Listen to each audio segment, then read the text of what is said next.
I'm feeling great, doing wind sprints, and I feel awesome. So I'm doing wind sprints on a windy day. Super exhausting, super fun, excellent for cardio and conditioning. I've been doing research on wind sprints, how to improve my speed, how to improve the intensity of my running, and just research, watch some videos on YouTube. Awesome. So many, I can't everything right now, but what I did learn from them is that when you're doing wind sprints, the interval, the rest you take in between each sprint is very important. It's important to fully recover between each sprint. So they said that you should take about 3 minutes between every interval. So what I did was I went out, did my warm-up run, and I brought my stopwatch.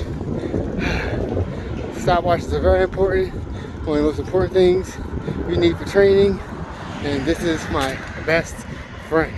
So I took a 3-minute break between every run, and I feel like I'm improving. I feel awesome. This is a great practice, and I'm going to keep on doing this. What I'm going to do is add more wind sprints to my training, more and more to increase intensity. I like how I feel. I like having a more intense training session, and I like being able to handle more intensity. I am a very intense martial artist, and I don't like being limited to just having excellent cardio and stamina. The intensity is my main strength.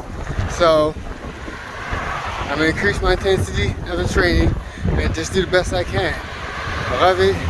I make sure I do what I can to do this safely. So I stretch, I warm up properly, I make sure my hamstrings are nice and warmed up. I don't ever want to tear a hamstring again. That's terrible. So I'm gonna do my best and keep on training. Talk to you later. Off.